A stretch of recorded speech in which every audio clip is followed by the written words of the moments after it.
कई बार ऐसे लोग हमने देखे हैं। एक वैश्या थी, आप भी इस वैश्या के बारे में कई बार सुने होंगे, भागवत में भी इसका वर्णन है। एक पिंगला नाम की वैश्या थी।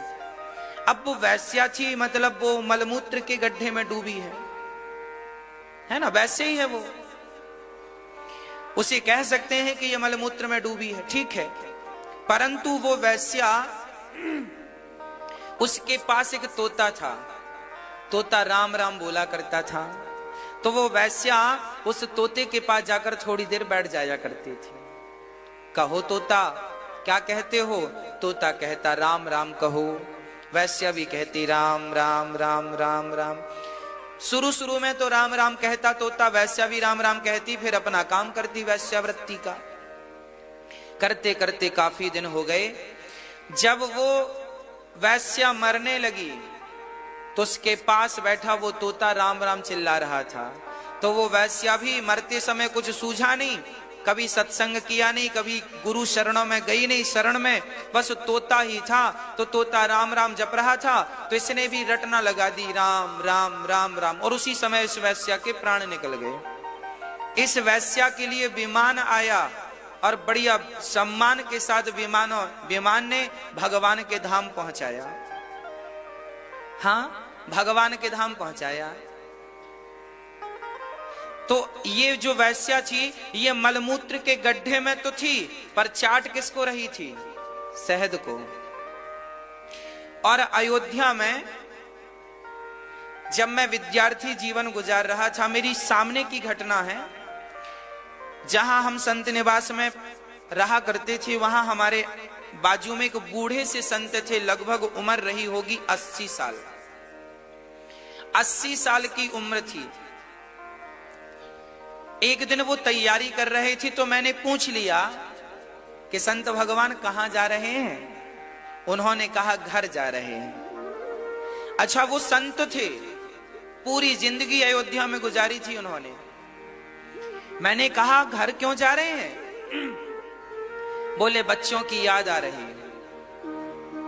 हमने कहा अच्छा, वो संत इतने बूढ़े हो चुके थे कि मुझे पता चल गया था कि ये बहुत कम दिनों के मेहमान हैं। एहसास हो गया था मुझे कि ये बहुत जल्दी चले जाएंगे। मैंने उनसे कहा कि देखिए समय बहुत नाजुक है आपका, इस समय आप अयोध्या छोड़कर मत जाइए, ये भगवान की नगरी है, यहाँ प्राण निकलेंगे तो कल्याण हो जाएगा। उन्होंने कहा ना ना, मैं बच्चे से मिलके तुरंत वापस आ जाऊंगा। साहब वो संत गए, मेरे सामने की घटना है। वो संत जी गए घर में, बुढ़ापे में बच्चों से मोह जाग गया। कभी मोह नहीं जागा, पता नहीं क्या मति गति, वही बुढ़ापे में मोह जाग गया। और वो बच्चों के पास गए, और बच्चों के पास गए 15-20 दिन में ही खबर आ गई कि वो संत वहां निपट गए, चले गए। हाँ, इसका तात्पर्य क्या है कि ये पूरी जिंदगी डूबे थे शहद के कुएं में, पर आखिरी समय चाटने क्या गए? संसार की गंदगी। हाँ, ये मोह ममता क्या है? गंदगी ही तो है। विषय क्या है? गंदगी ही तो है। तो भक्तों, फर्क नहीं पड़ता कि मैं मलमूत्र में भीगा हूं, फर्क इससे पड़ता है कि आप चाट क्या रहे हैं, शहद चाट रहे हैं या गंदगी चाट रहे हैं। बस भक्तों, यदि मन भगवान में लग गया और मरते समय, मरते दम तक मन भगवान में ही लगा रहा, तब तो आपकी सदगति में कोई बाधा नहीं है। पर जीवन के अंतिम क्षण में भी मन यदि संसार में लगा तो फिर बड़ी बाधा है। इसलिए कहता हूं कि भगवान में मन लगाओ तो निरंतर मन लगा रहे, उसके लिए कथाएं नित्य सुनते रहो। कथाओं को सुनना छोड़ना मत।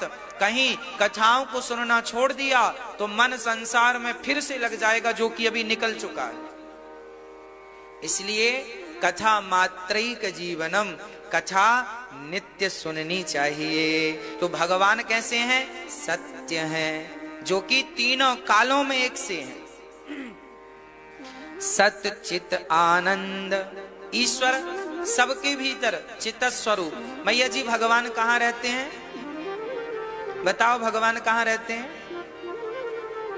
मैया जी, ओ मेरी माँ, बताओ भगवान कहाँ रहते हैं? कहां रहते हैं? कहां? यहां रहते हैं, यहां। तो चलो फिर हम एक्सरे करा लेते हैं। यहां रहते हैं तो एक्सरे में आ जाएंगे, क्योंकि यहां का तो सब एक्सरे में, सिटी स्कैन में सब क्लियर हो जाता है क्या क्या है। तो एक्सरे कराएं कि सिटी स्कैन करा लें? भगवान कहां है? लोग कहते हैं भगवान यहां हैं, कुछ लोग कहते हैं भगवान कण कण में है। हरि व्यापक सर्वत्र समाना, सर्वम खलविदम ब्रह्मा। सब जगह भगवान, लोग कहते हैं भगवान सब जगह, यहां भगवान, यहां भगवान, मंदिर में भगवान। ना तो भगवान हृदय में रहते हैं, ना तो भगवान मंदिर में रहते हैं, ना तो भगवान कण कण में रहते हैं। फिर भगवान कहां रहते हैं? भगवान रहते हैं भक्त के विश्वास में। यदि विश्वास है तो भगवान सब जगह है, और विश्वास नहीं है तो भगवान सामने भी आकर खड़े हो जाए तो हमें विश्वास ही नहीं है। अब जिसे विश्वास है उसे मैं कहूं कि बिहारी जी भगवान हैं, तो जिसे विश्वास है वो तो मान लेगा, पर जिसे विश्वास नहीं वो तो कहेगा पत्थर है। तो भगवान कहां है? जहां विश्वास है। यदि विश्वास है तो ईश्वर है। विभीषण को विश्वास था तो राम थे, रावण को विश्वास नहीं था तो रावण के लिए राम भगवान नहीं थे। विभीषण के लिए राम कौन थे? बोलो, भगवान थे। विभीषण के लिए राम कौन थे? भगवान। जबकि रावण के लिए राम कौन थे? वनवासी। रावण कहता ये वनवासी है, इसके पिता ने इसे घर से निकाल दिया।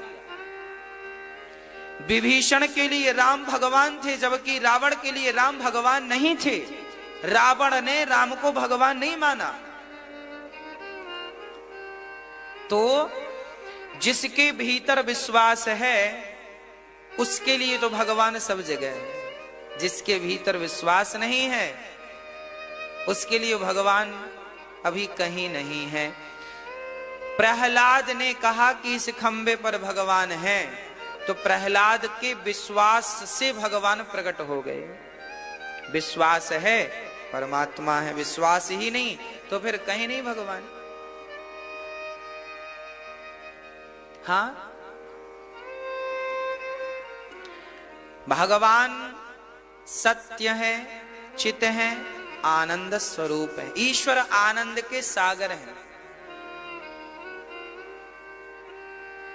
आनंद स्वरूप है परमात्मा।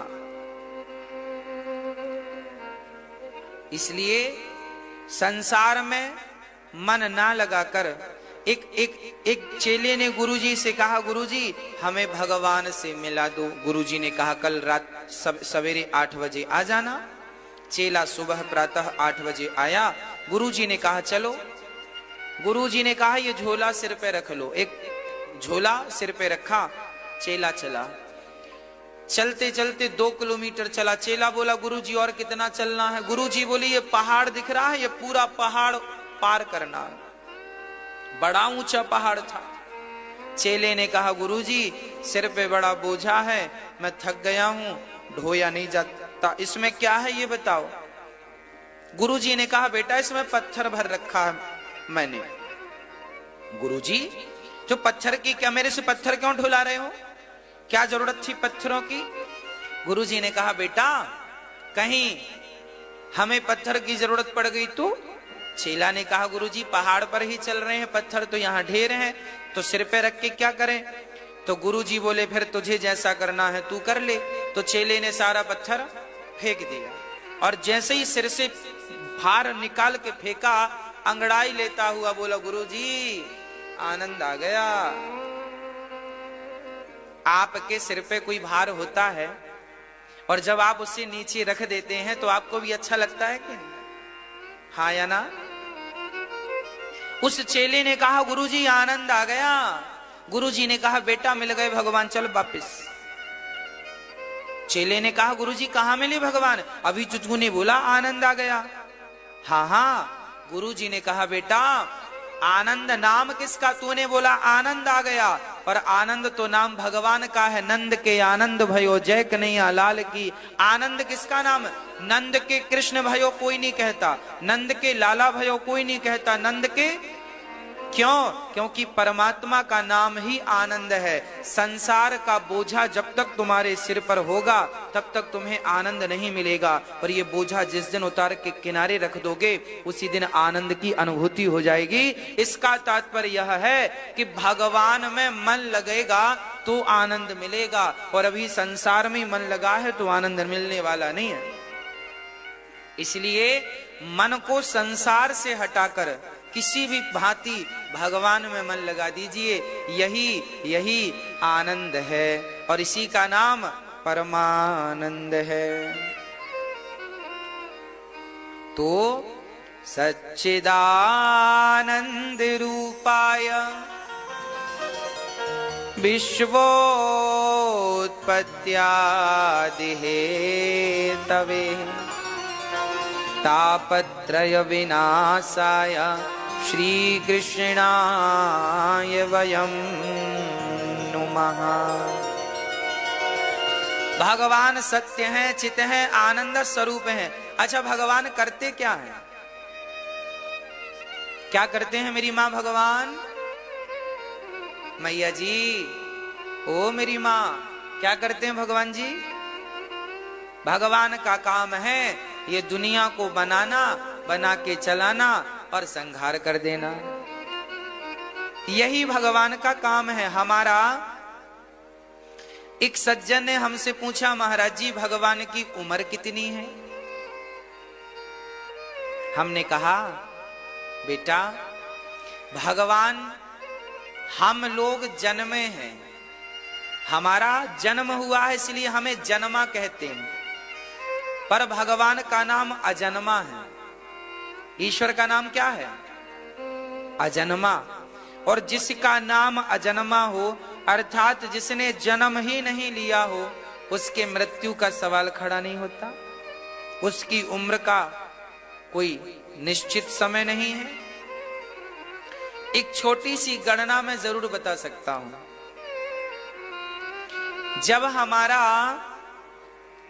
जब हमारे 30 दिन बीत जाते हैं, जब हमारा 1 साल बीत जाता है, हमारा 30 दिन 1 माह 30 दिन का होता है, 1 वर्ष 12 महीने का होता है। जब हमारा 1 साल बीतता है तब देवताओं का 1 दिन बीतता है। देवताओं की 6 महीने की दिन और 6 महीने की रात्रि होती है, पता है आपको? जब सूर्य दक्षिणायन होते हैं, 21-22 जून को सूर्य दक्षिणायन हो जाते हैं। जून को सूर्य दक्षिणायन, जब सूर्य दक्षिणायन होते हैं तो देवताओं की रात्रि होती है। और जब सूर्य उत्तरायण होते हैं, अभी मकर संक्रांति के दिन सूर्य उत्तरायण हो जाएंगे, अभी जनवरी में 14 जनवरी की मकर संक्रांति, सूर्य उत्तरायण हो जाएंगे। जब सूर्य दक्षिणायन होते हैं तो देवताओं की रात्रि, सूर्य उत्तरायण होते हैं तो देवताओं का दिन। 6 महीने का दक्षिणायन होता है, 6 महीने का उत्तरायण होता है। देवताओं का 1 दिन होता है जब हमारा 1 वर्ष बीत जाता है। देवताओं के 24 घंटे बीतते हैं। तो इंद्र की उम्र कितनी होगी? बताओ, इंद्र की उम्र कितनी है? इंद्र की उम्र भी 100 साल की है। हमारी और आपकी उम्र भी 100 साल की निश्चित की गई है, पर कोई बीमारी चलते पहले मर जाए, नहीं तो उम्र तो 100 साल की है सबकी। बढ़िया कोई खान पान रखे और बढ़िया व्यवस्थित जिंदगी जिए, सच्चाई के साथ चल के तो हर आदमी 100 साल जिएगा। वो तो गलत खान पान होने से, ज्यादा छल कपट करने से पाप इतने बढ़ जाते हैं कि पहली कहानी पूरी हो जाती है। हाँ, जंगल में रहने वाले साधु संत आज भी 100-100 साल पार कर जाते हैं। खान पान अच्छा हो, ऑक्सीजन अच्छी मिले, शुद्ध वाली। अब ये प्रदूषण ऑक्सीजन मिलती है तो फिर आदमी तो जल्दी निपटेगा। तो हमारी उम्र भी 100 साल ही तय है और इंद्र की उम्र भी 100 साल। पर इंद्र का एक दिन, हमारा 1 साल और इंद्र का 1 दिन, इतना बड़ा इंद्र का 100 साल होता है। हमारे बहुत समय बीत जाते हैं। कलयुग की आयु कितनी है? 4,32,000 वर्ष कलयुग की उम्र है, 4,32,000 वर्ष। द्वापर की उम्र है 8,64,000 वर्ष। कलयुग से ठीक तिगुनी त्रेता की आयु है और ठीक चौगुनी सतयुग की आयु है। 17,96,000 सतयुग की आयु है। हाँ, तो सबकी आयु है। ब्रह्मा जी का एक दिन कितना बड़ा है वो मैं आपको सुनाऊं। अभी मैंने इंद्र का एक दिन आपको सुनाया कि हमारा 1 साल और इंद्र का 1 दिन। अब ब्रह्मा जी का एक दिन सुनिए। ब्रह्मा जी की आयु कितनी होती है? ब्रह्मा जी की आयु भी 100 साल की है, पर ब्रह्मा जी का एक दिन कितना बड़ा है वो मैं आपको सुनाता हूं। ब्रह्मा जी के एक दिन में 1000 बार चतुर्युग बीत जाते हैं। सतयुग, त्रेता, द्वापर, कलयुग, सतयुग, त्रेता, द्वापर, कलयुग, सतयुग, चारों युग जब 1000 बार चक्कर लगा लेते हैं, जैसे 7 दिन का एक सप्ताह होता है। हाँ, 7 दिन चक्कर लगाएंगे तो क्या बोलेंगे हम? एक सप्ताह। उसी प्रकार जब सतयुग, त्रेता, द्वापर, कलयुग 1000 बार चक्कर लगाएंगे तो ब्रह्मा जी का एक दिन होगा। ब्रह्मा जी का एक दिन इतना बड़ा। ऐसे ब्रह्मा जी की 100 वर्ष की आयु है। अभी ब्रह्मा जी लगभग 50 वर्ष के हो चुके हैं। मतलब कि चल रहा है इस मनवंतर का। ब्रह्मा जी के एक दिन में 14 मनवंतर होते हैं। एक मनवंतर 73 चतुर्युग का होता है। हाँ, 73 चतुर्युग का एक मनवंतर होता है। और अभी वैवस्वत मनवंतर चल रहा है, और इस वैवस्वत मनवंतर का ये 27वां कलयुग चल रहा है। इसके पहले जो द्वापर युग था वो भी वैवस्वत मनवंतर में था। इसके पहले जो त्रेता युग था वो भी वैवस्वत मनवंतर में था। इसके पहले जो सतयुग था वो भी वैवस्वत मनवंतर में था। इस मनवंतर में कितने युग बीतने हैं? 73, जिसमें से 27वां युग चल रहा है। जब ब्रह्मा की 100 साल की उम्र पूरी हो जाती है तब भगवान विष्णु अपनी एक पलक झपकाते हैं। भगवान नारायण अपनी एक पलक झपकाते हैं। ऐसी सृष्टि का क्रम चलता है। ये सृष्टि के बारे में यहां सब भागवत जी में लिखा है, 2 स्कंध में। तो भगवान क्या करते हैं? विश्वोत्पत्त्यादि है तवे। ये विश्व की उत्पत्ति करना, पालन करना और संहार करना ये भगवान का काम है, हमें बनाना। अच्छा, भगवान का हेड ऑफिस कहाँ है? कोई कहे कि भगवान से मिलना है तो हेड ऑफिस बताओ। भगवान का हेड ऑफिस कौन है, कहाँ है? पता है आपको? मैया जी, ओ मेरी माँ, आपको पता है भगवान का हेड ऑफिस? नहीं। मैया आपको पता है? भैया जी आपको पता है? नहीं। हम बता दें आपको। भगवान का हेड ऑफिस है मां का पेट, मां का गर्भ, मां का उदर। आपने देखा होगा हम सभी का शरीर कहां निर्मित हुआ है? मैया जी, हाँ, हम सभी की आंख भगवान ने कहां बैठ के लगाई है? कान कहां फिट किए हैं भगवान ने? हमारा शरीर में हाथ कहां जोड़ा है? कहां बैठ के? बोलो। मां के पेट में ही तो हमारा निर्माण होता है। अच्छा, भगवान ने कहां से हड्डियां मंगाई होंगी? कहां से खून मंगाया होगा? कहां से नसें मंगाई होंगी, कहां से चमड़ी मंगाई होगी, कहां से नाखून मंगाए होंगे, कहां से बाल मंगाए होंगे। हाँ, तो भगवान ने मां के पेट में आपको 9 महीने में बिल्कुल रेडी कर दिया कि नहीं? 9 महीने में पूरा प्रोडक्ट रेडी है। बताओ सप्लाई कहां करनी है? तैयार है। परमात्मा की फैक्ट्री क्या है? मम्मियों का पेट भगवान की फैक्ट्री है। हर मां का पेट, चाहे वो गाय माता का पेट हो, मतलब चाहे शेरनी का पेट हो, शेरनी के पेट में भी निर्माण चल रहा है, वहां शेर के बच्चे बन रहे हैं। हाँ, बिल्ली के पेट में भी बिल्ली के बच्चों का निर्माण कार्य जारी है। हाँ या ना? तो भगवान का हेड ऑफिस क्या है? भगवान पेट में बैठकर ही मां के यही सृष्टि चला रहे, यही बना रहे, निर्माण यही है। हाँ, इसलिए जो हमारा पालन पोषण, हमारी आंख सही जगह लगाई, कान सही जगह लगाई। अच्छा विचार तो करो, आपको क्या लगता है बिना लगाए आंख लग गई होगी? कोई तो होगा ना मां के पेट में, तब तो सही बना। अच्छा, आपकी आंख खराब हो जाए किसी कारण से, तो डॉक्टर को आंख का ऑपरेशन करने में 5-5 घंटे लग जाते हैं कि नहीं? और फिर भी ठीक हो पाएगी इसकी कोई गारंटी नहीं है।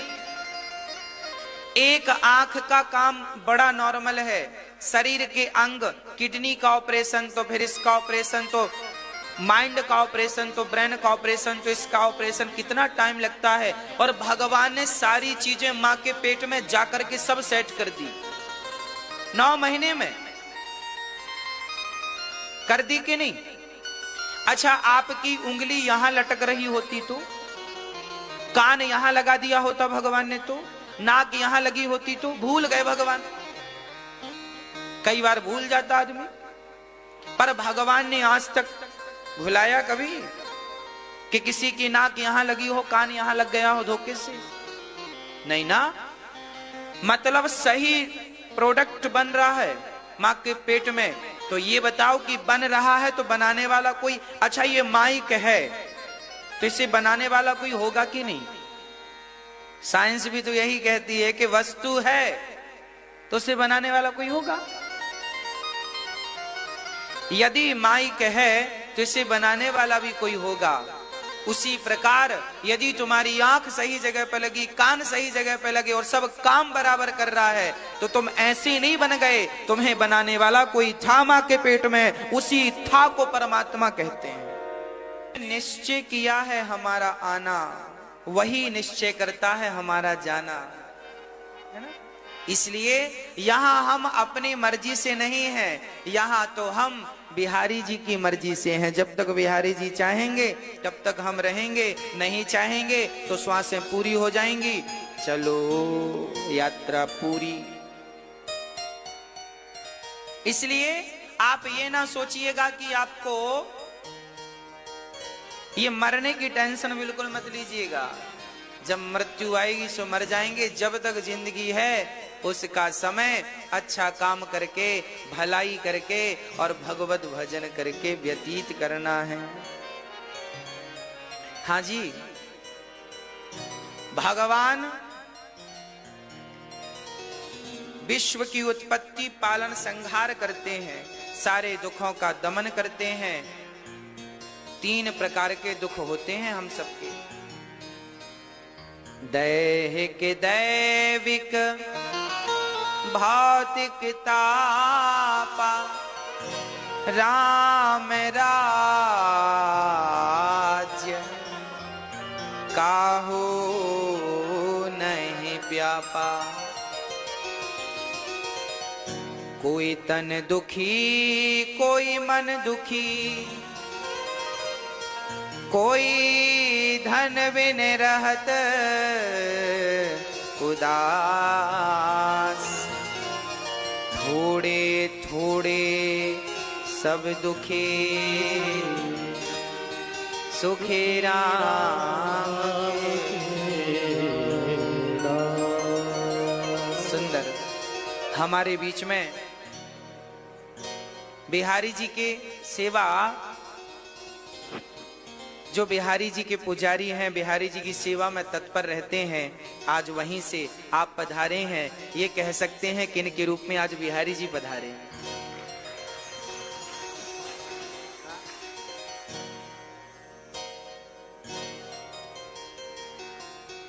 बिहारी जी की सेवा करने वाले भक्त यदि कहीं मिल जाएं तो समझ लेना कि वो बिहारी जी ही हैं। हाँ, कहीं ब्रजवासी मिल जाएं तो समझ लेना कि वो बिहारी जी ही हैं।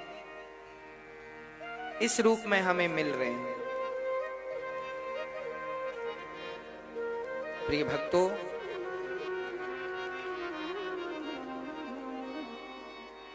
कोई तन दुखी, कोई मन दुखी, कोई धन बिन रहत उदास, थोड़े थोड़े सब दुखी, सुखी राम के दास। कोई तन से दुखी है संसार में, कोई मन से दुखी है संसार में, कोई तन दुखी, कोई मन दुखी, कोई धन के बिना परेशान है। अच्छा बताओ मेरी माँ, इस दुनिया में कौन सुखी है? दुखिया इस संसार में भांति भांति के लोग, ये संसार दुखों से भरा है। बताओ इस संसार में सुखी कौन है? कोई हो तो बताओ, आपके पड़ोसी सुखी हैं? बोलो, आपके रिश्तेदार सुखी हैं? फिर कौन सुखी होगा? जिसके पास बिल्कुल पैसा नहीं है वो सुखी हैं? अच्छा, जिनके पास बहुत पैसा है वो सुखी हैं?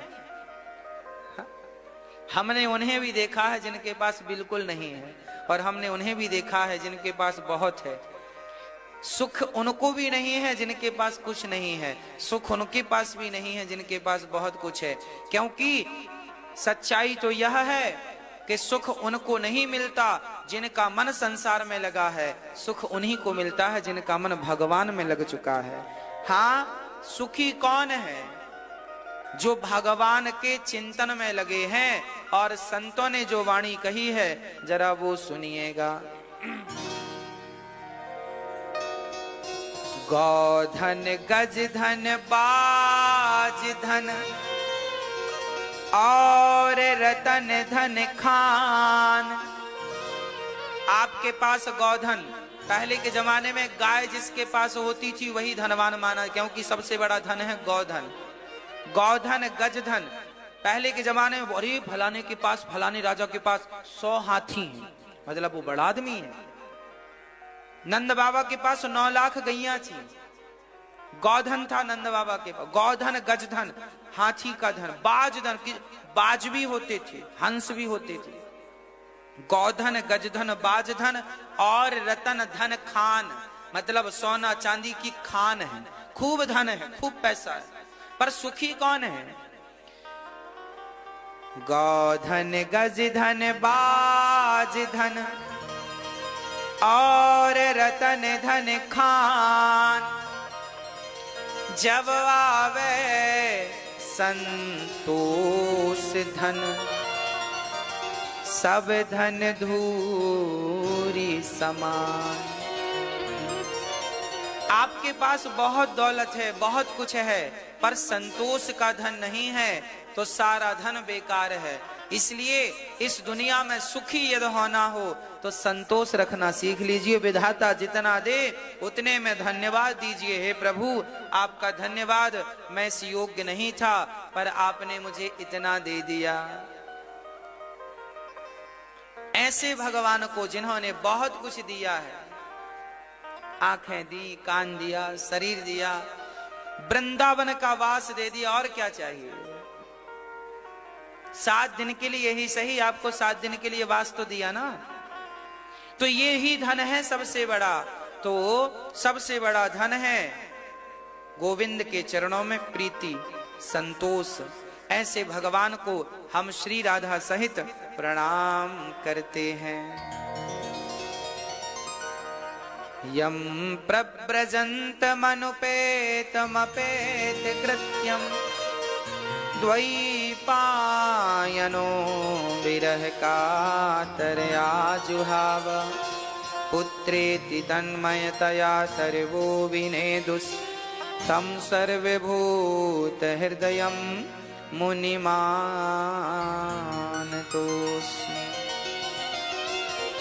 भक्तों, सुखदेव भगवान का जन्म हुआ, उन्हें प्रणाम करते हैं। सुखदेव जी जन्म लेते ही भगवत भजन करने के लिए घर से निकल गए थे। बाद में उनके पिता ने उन्हें बुलाकर भागवत जी का अध्ययन कराया था। भागवत में एक सुंदर सा प्रसंग है। 88,000 संत बैठे हैं नैमिषारण्य में। उन संतों के मध्य में सूत जी का पदार्पण हुआ। सूत जी आए, सभी संतों ने खड़े होकर अभिवादन किया। सूत जी ने कहा बैठिए। सूत जी ने कहा भाई आप मेरा सम्मान क्यों कर रहे हैं? बाकी संतों ने कहा कि आप ज्ञान से बड़े हैं, इसलिए हम आपका सम्मान कर रहे हैं। सौनक आदि ऋषियों ने कहा हमें कथा सुनाइए। कैसी कथा? 88,000 ऋषियों के बीच सूत जी आए तो उन्हें बिठाकर सौनक आदि ऋषियों ने हाथ जोड़कर कहा हमें कथा सुनाइए।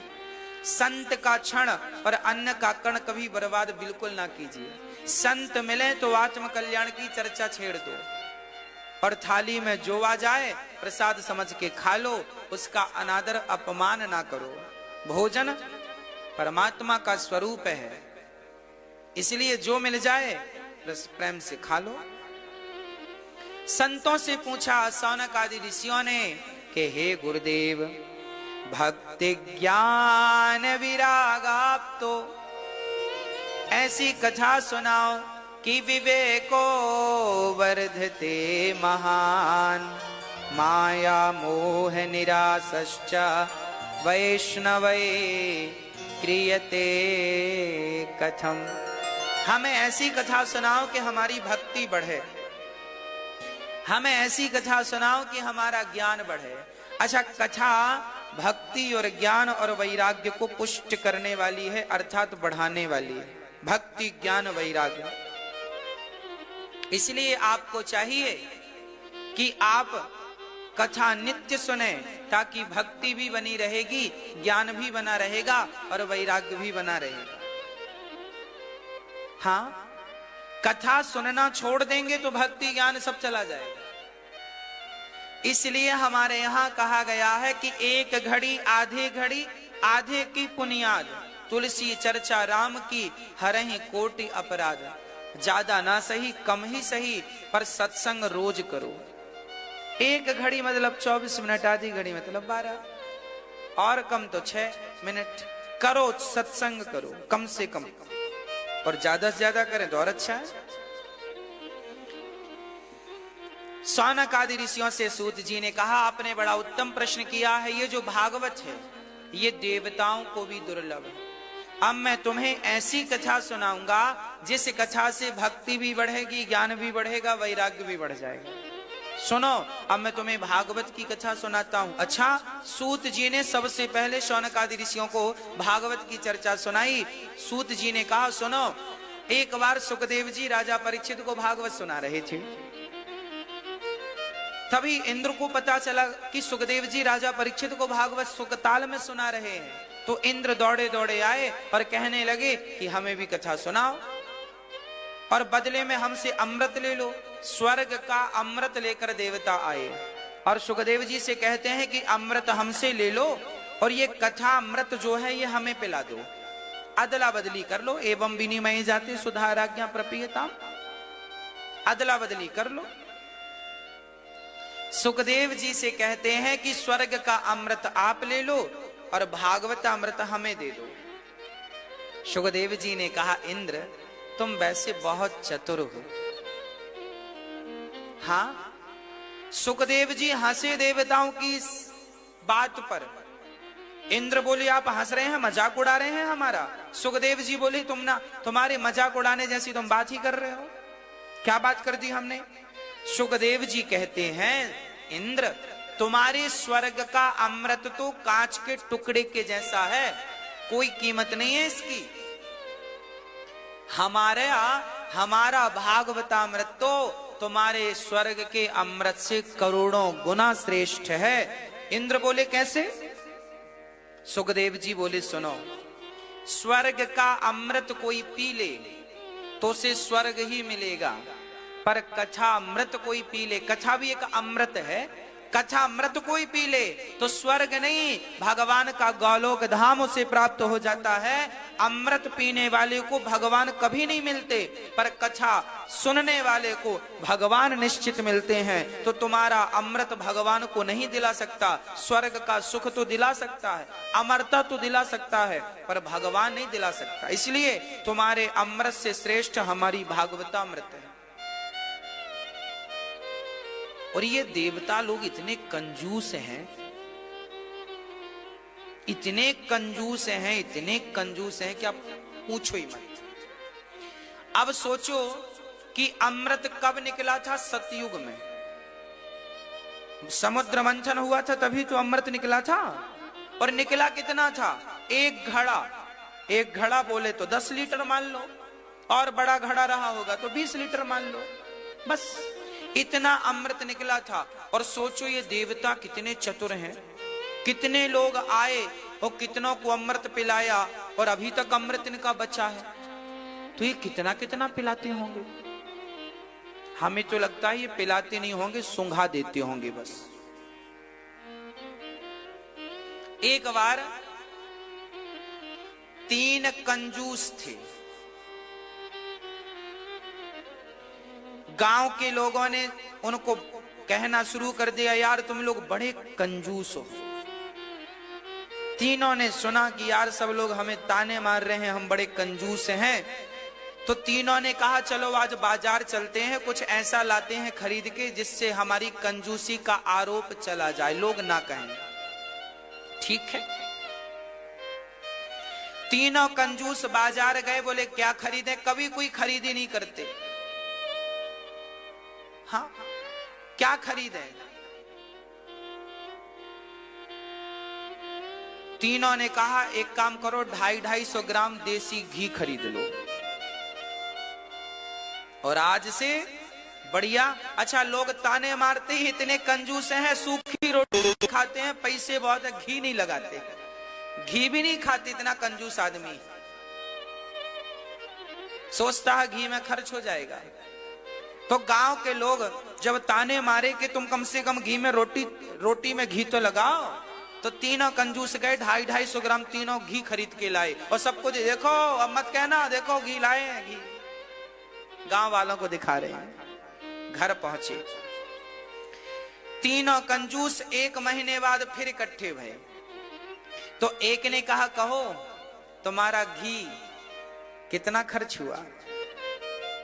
एक ने कहा हमारा घी तो लगभग पूरा ही खर्च होने को है, बस थोड़ा सा बचा है नीचे नीचे का। अरे राम राम राम, दूसरा बोला राम राम राम, इतना खर्चीला हाथ तेरा कैसे हो गया, 250 ग्राम घी तू 1 महीने में खा डाला। बोले हाँ, अरे ऐसे कैसे खाता है। उसने कहा मैं 1 रोटी ऊपर की चुपड़ता हूँ, 1 रोटी नीचे की चुपड़ता हूँ, पूरी रोटियां खा लेता हूँ, ऐसे खा रहा हूं तो 250 ग्राम घी महीने भर को हो गया।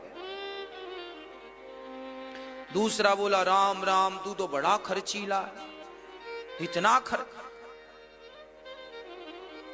तो दूसरा बोला तेरी क्या स्थिति है, तेरे पास कितना बचा। अरे बोला हमारे पास तो अभी 250 ग्राम में आधा घी रखा है, ज्यों का त्यों बिल्कुल फ्रेश आधा। अरे तो तू खाता नहीं है। खाता हूं। कैसे खाता है। बोले मैं सारी रोटियां बनाता हूं, एक धागे में घी में धागा डुबा देता हूं सलाई, और रोटियों में नीचे से ऊपर तक फेर देता हूं। हाँ? धागा में घी लगाता हूं, सुई का धागा घी में डुबाया और मैंने सारी रोटियों में घुमा दिया। या तो सलाई ली और पूरी गीली की और नीचे से ऊपर तक लगा दी। तीसरा बोला राम राम तुम दोनों बड़े खर्चीले हो, एक नंबर के खर्चीलो। बोले तेरा कितना घी बचा? बोला हमारा 250 ग्राम लाए थे, 250 ग्राम में पूरा ज्यों का त्यों रखा है, तो क्यों खाता नहीं है? अरे खाने का क्या है? मैं जब रोटियां बनाता हूं तो मैंने कांच की शीशी में घी भर रखा है, रोटियां बनाता जाता हूं, शीशी घुमाता जाता हूं रोटियों में, और जब खाने बैठता हूं तो ढक्कन खोल लेता हूं, खुशबू आती है, सारी रोटियां खा लेता हूं। इंद्र भी ऐसे ही होंगे। अमृत जिस घड़े में भरा होगा उसका ढक्कन खोल लेते होंगे और बैठ जाते होंगे, तभी तो वो अमृत चला आ रहा है। सुखदेव जी बोले हमें अमृत का लालच मत दिखाओ, हमारी तो कथा ही अमृत है। कथा गोपियों ने गोपी गीत में कहा है ना, तब कथा अमृतम तप्त जीवनम। कथा अमृत है, इसलिए हमें कथाओं के अमृत का पान करना चाहिए। सुखदेव जी कहते हैं इंद्र हम आपका सहयोग नहीं कर सकते, आप जाओ। इंद्र जब गए तो इंद्र ने एक तराजू पर, जब राजा परीक्षित की सदगति हो गई तब एक तराजू पर, एक पलड़े पर भागवत को रखा, एक पलड़े पर स्वर्ग के तमाम सुखों को रखकर तौल कर देखा तो भागवत का पलड़ा सबसे भारी था। भागवत का कोई पार ना पा सका। इंद्र को आश्चर्य हुआ, प्रणाम किया, हे प्रभु कहाँ हो? तब कहा, तब भगवान प्रकट हो गए। मैं भगवान भागवत से प्रकट हो गए। प्रभु आप यहाँ? भगवान बोले हम तो यहीं रहते हैं। भगवान कहाँ है? भागवत में है। प्रकट हो गए भगवान। इंद्र का अहंकार समाप्त हो गया। ये भागवत कौन है? भगवान का प्रत्यक्ष स्वरूप ही श्रीमद् भागवत है। प्रत्यक्ष कृष्ण एव ही। ऐसी भागवत को हम प्रणाम करते हैं। इंद्र का अहंकार समाप्त हुआ और भागवत की महिमा उभर करके सामने आई। एक बार नारद जी सारे तीर्थों में भ्रमण करने के लिए गए, पर शांति नहीं मिली। अच्छा, नारद जी भी शांति पाने के लिए चलते हैं। नारद जी सारे तीर्थों में गए, केवल परमात्मा को पाने की चाहत थी। कहां कहां गए नारद जी? अहम तू पृथ्वीं यातो ज्ञात्वा सर्वोत्तमामिति पुष्करम च प्रयागम च काशीं गोदावरीं तथा। नारद जी कहते हैं मैं पृथ्वी के समस्त तीर्थों में गया, पुष्कर, प्रयाग, काशी, गोदावरी, हर क्षेत्र, कुरुक्षेत्र, सब जगह, पर ना पश्यम कुत्रमिच्छर्मः मनः संतोष कार्यक्रम। मुझे कहीं संतोष शांति नहीं मिली। तब नारद जी कहते हैं मैं वृंदावन आ गया। नारद जी वृंदावन आए, यहां एक स्त्री को देखा जो उदास बैठी थी। एक बुढ़ा इस तरफ सो रहा है, एक बुढ़ा इस तरफ। नारद जी ने कहा ये स्त्रियों का मेला लगा है, भाई कौन है आप? नारद जी को लगा स्त्रियां हैं, हमें क्या लेना देना, हम चल पड़े। नारद जी जब जाने लगे तो वो 16 वर्ष की कन्या दौड़कर नारद जी के चरणों को पकड़ती है और वो कन्या रोती भई कहती है, भो भो साधु क्षणं तिष्ठ मच्चिन्तामपि नाशय दर्शनं तव लोकस्य सर्वथा गेहरं परम। नारद जी कहते हैं उस कन्या ने रोते हुए कहा महाराज रुक जाओ। नारद जी बोली आप कौन हैं, आपका परिचय क्या है? तब उस कन्या ने कहा अहम भक्ति रीति ख्याता इमौ में तनयौ मतौ। ये मेरा नाम भक्ति है और मेरे पुत्र ज्ञान है और मेरा पुत्र वैराग्य है।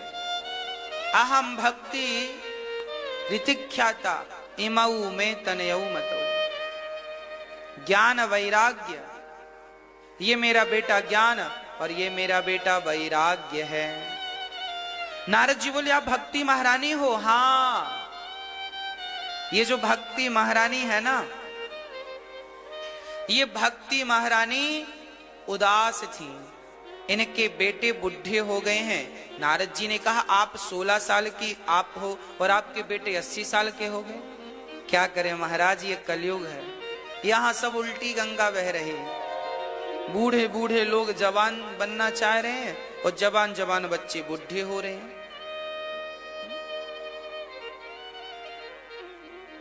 आज यही दौर चल रहा है।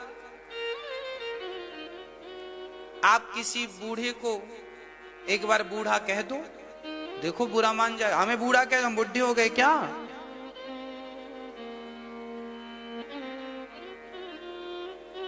आजकल 60 साल का आदमी अपने आप को बूढ़ा नहीं मानता, कह दो तो उसे बुरा लगता। हमें बूढ़ा क्या, हम बूढ़े हो गए क्या?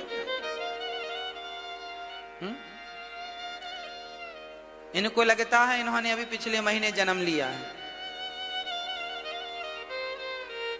ये बुढ़े नहीं हैं, ये अभी बच्चे हैं, 1 महीने के हैं।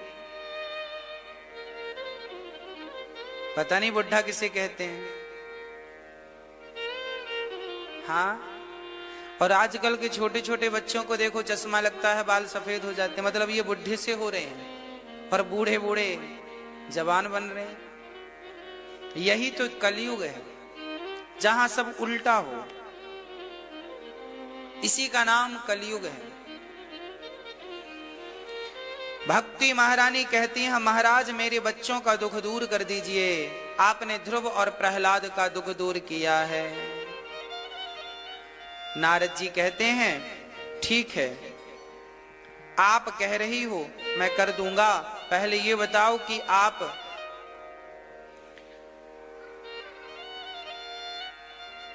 यहां कहां से आई हो? तब उन्होंने कहा, भक्ति महारानी ने, उत्पन्ना द्रवणे साहम वृद्धिम कर्णाटके गता क्वचित क्वचिन महाराष्ट्रे गुर्जरे जीर्णता गता। उत्पन्ना द्रवणे, मैं द्रवण देश में उत्पन्न भई।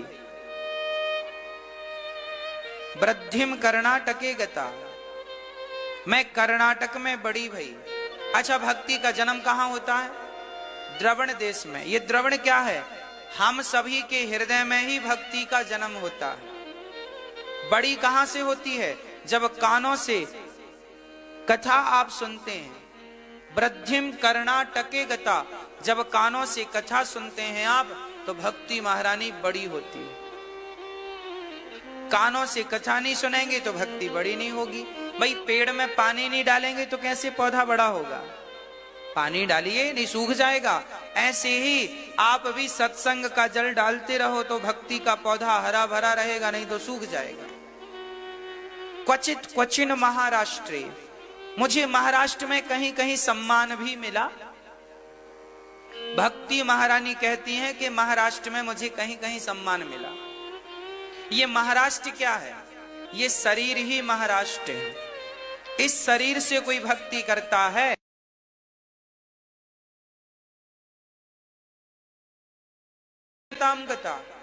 गुजरात में भक्ति बुद्धि हो गई है, सब भक्ति क्या है? गुजरात क्या है? गुजरात का अर्थ है भजन के बिना गुजर गई रातें। भगवान का स्मरण किए बिना गुजर गई वो हर रातें ही गुजरात गुजर गई रातें, भजन के बिना। अच्छा, आपकी कितनी रात गुजर गई भजन के बिना? भगवान के बिना कितनी रातें गुजर गई? है कोई हिसाब किताब? चलो कितनी गुजर गई भगवान को भुला कर। चलो ये बताओ कितनी रात आपने भगवान का स्मरण किया? मैं आपसे निवेदन करूंगा कि सोने के पहले भगवान का चिंतन करो। यदि भगवान का चिंतन करते, बिहारी जी के चरणों का चिंतन करते करते नींद लग गई, तो आप जितने घंटे सोएंगे वो सारे घंटे भक्ति में ही परमात्मा काउंटिंग करेंगे कि भक्ति में सोया है तो ये भक्ति में चला गया समय। आपका फायदा ही है, बेनिफिट है, नुकसान 1 रुपए का नहीं है। इसलिए सोने के पहले भी भगवान को याद करते रहो। सो जाओ, फालतू की चीजें सोचते हो उससे अच्छा भगवान के बारे में सोचो। भाई आदमी जब बिस्तर में लेटता है सोने के लिए तो फालतू की चीजें ही तो सोचता है, सोचते ही तो सोता है। आप माताएं सोचती हैं आज मेरे पति ने मुझे ये कह दिया, आज मेरे बेटे ने मुझे ये कह दिया, ये सोच सोच के माता रोती भी रहती है। तो कई आदमी हैं, पुरुष लोग, आज इतना नुकसान हो गया, आज ऐसा सोच रहे हैं, आज ये नुकसान हो गया, ये हो गया, वो हो गया, आज इसने गाली दे दी, मन उदास है, बड़ा गुस्से में। ये जिंदगी ऐसी नहीं है। जिंदगी इतनी भी वीरान नहीं है जितनी वीरान लोगों ने बना रखी है। आज लोगों की जिंदगी में क्या है? सिवा दुख के, सिवा मुश्किलों के, सिवा तकलीफ के क्या है बताइए?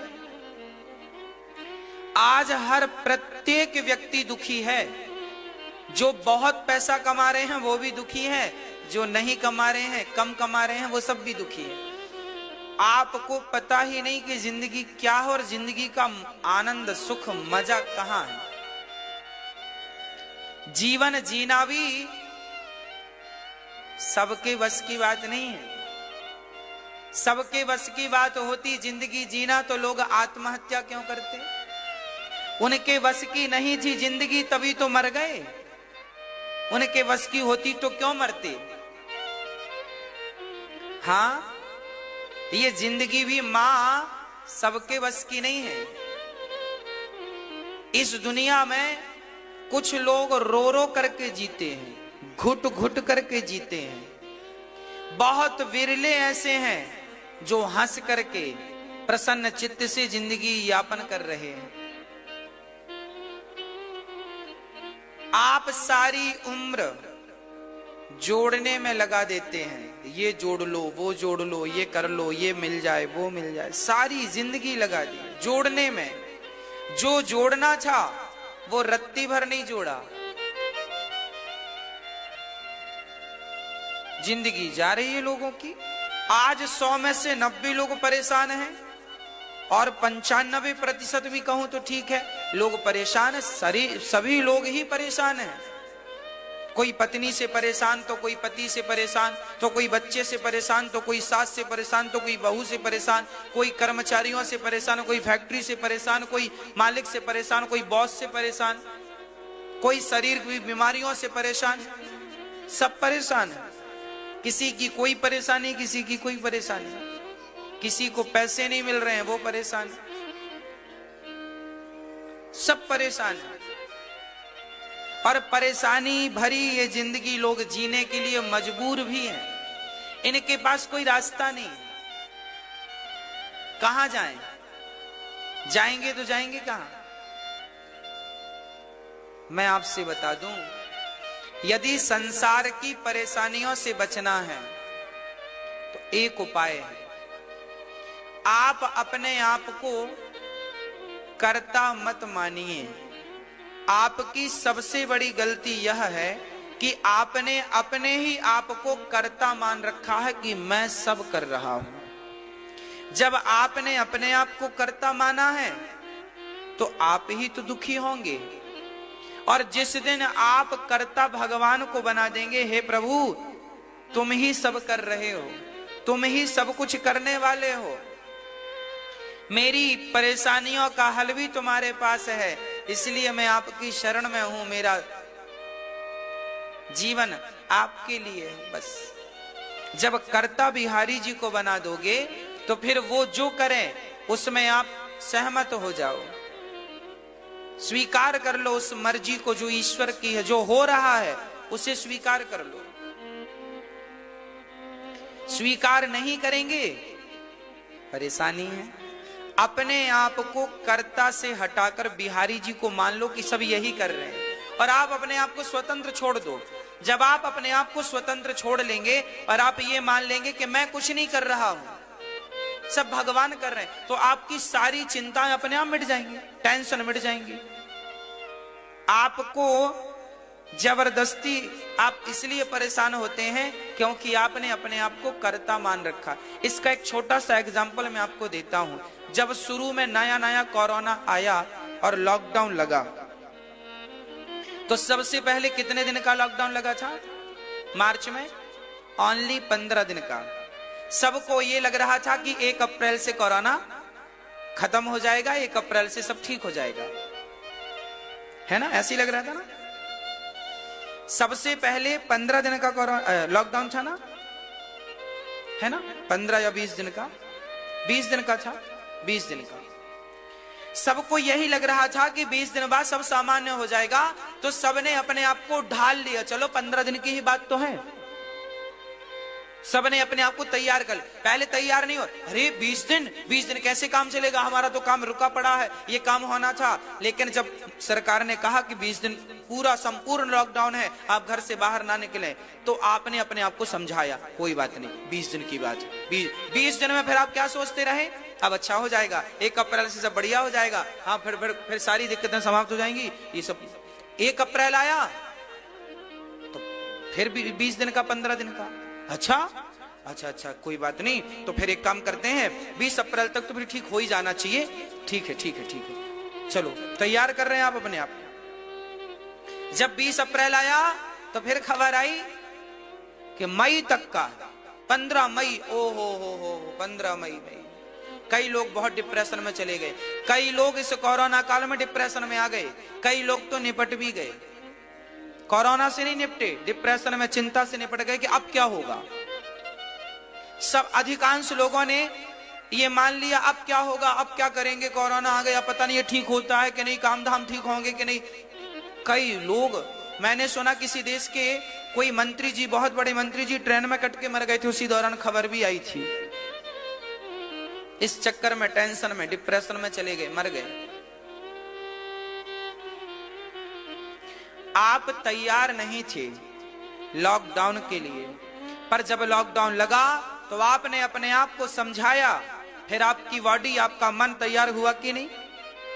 फिर आपने क्या सोचना शुरू किया, आपने ये सोचना, पहले तो आप सोच रहे थे जब मार्च में लॉकडाउन लगा, यार ये क्या कर रही है सरकार, ये क्या हो रहा है, देखो ये लोग तो भूखे मर जाएंगे, काम धाम कुछ होगा नहीं, हम कैसे कमाएंगे, कैसे खाएंगे, काम हमारा लाखों का नुकसान।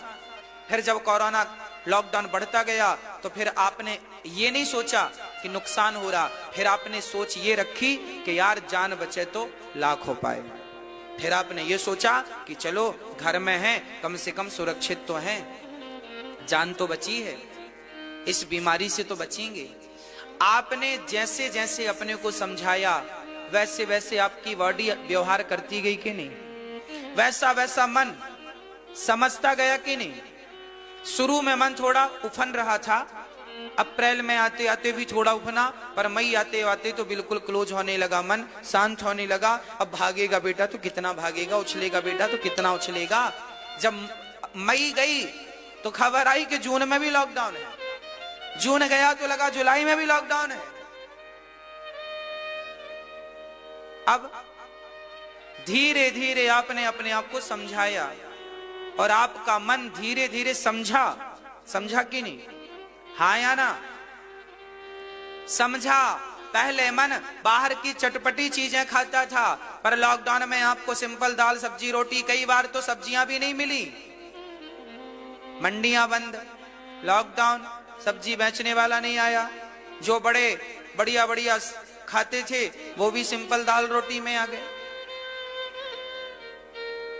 हाँ, तो आपके मन ने जब दाल रोटी से आप लोग पेट भरे तो भी आप जिंदा रहे कि नहीं। हाँ, इसका सीधा सा अर्थ है, जो लोग कहते हैं मन बहुत भटकता है, मन वश में नहीं है, आप अपने आप को जैसा बनाएंगे, जैसी स्थिति में रखेंगे, मन वैसा होगा, शरीर को वैसा चलना पड़ेगा। और साथ ही आपको इस कोरोना काल के लॉकडाउन में ये चीज समझ आ गई होगी कि ये संसार ना तो तुमसे चल रहा है ना तो हमसे चल रहा है। सच्ची बात समझ में आई इस कोरोना काल में, ये संसार भगवान से चल रहा है। देखो, हाँ, चल रहा है भगवान से सब कुछ। रेल बंद थी, फ्लाइट पहली बार जब से रेल बनी तब से पहली बार हुआ कि रेल बंद थी इतने दिनों के लिए। जब से फ्लाइट बनी तब से भी पहली बार था कि फ्लाइटें बंद थी, आवागमन बंद था, बसें बंद थी, यात्राएं बंद थी, सब कुछ बंद था। अखबार बंद हो गए थे कुछ दिनों के लिए। तो जब अखबार नहीं था, जब फ्लाइट नहीं उड़ी, जब ट्रेन नहीं चली, जब गाड़ी नहीं चली, जब आपको सब्जी नहीं मिली, जब आपको बादाम काजू भी घर की खत्म हो गई, तो भी आप जिंदा रहे कि नहीं? जिंदा रहे। जब कुछ नहीं चल रहा था तब भी दुनिया चल रही थी कि नहीं भगवान की। आपकी और हमारी व्यवस्थाएं ठप्प हो गई थी, यहां तक कि इंटरनेट ने भी काम करना बंद कर दिया था कुछ दिनों के लिए। सर्वर काम नहीं कर रहा था ठीक से, हाँ, क्योंकि वहां जो संभालते वहां भी कर्मचारी गूगल में भी कम पड़ गए थे। साइटें काम नहीं कर रही थी क्योंकि वहां भी कोरोना काल में सब छुट्टियों पर थे, वहां भी ताला बंद था। जब कोई काम नहीं कर रहा था तब भी प्रकृति अपना काम कर रही थी और प्रकृति ने अपने आप को साफ किया। आपके बिना झाड़ू लगाए पूरी प्रकृति साफ हुई कि नहीं? पूरी नदियां साफ हुई कि नहीं? जिन गंगा को साफ करने में करोड़ों रुपए खर्च हुआ, वो गंगा करोड़ों के खर्चे से साफ ना हो पाई, और आप घर में बैठ गए तो अपने आप गंगा मैया ने अपने आप को साफ कर लिया, साफ हो गई। इसका क्या अर्थ है? इसका ये अर्थ है कि तुम काम करो या ना करो, संसार तो चलेगा। तुम घर में बैठे थे फिर भी देखो दुनिया, फिर भी सुबह हो रहा था, फिर भी शाम हो रही थी, फिर भी आकाश में तारे निकल रहे थे, फिर भी आपको ऑक्सीजन मिल रही थी। प्रकृति ने तो बढ़िया सेवा की हमारी। हाँ, इसका अर्थ क्या है कि हमसे भगवान नहीं है, भगवान से हम है। हाँ, भगवान है तो सब कुछ है। ये सृष्टि परमात्मा चला रहे हैं, इसलिए उनके अधीन रहिए। और अपने कर्तापन का जो अहंकार है, जो लोग कहते थे मैं सब कुछ कर रहा हूं, मैं देश चला रहा हूं, मैं ये कर रहा हूं, सबकी पोल खुल गई ना। बिना किसी के चलाए सब चला कि नहीं? बोलो भाई, हाँ या ना? मैया जी, बिना किसी के चलाए सब चला कि नहीं? हाँ, बिना किसी के चलाए सब चला। साइंस की बनाई हुई सारी चीजें, बहुत सारी चीजें तो इस कोरोना काल में बेकार सी हो गई।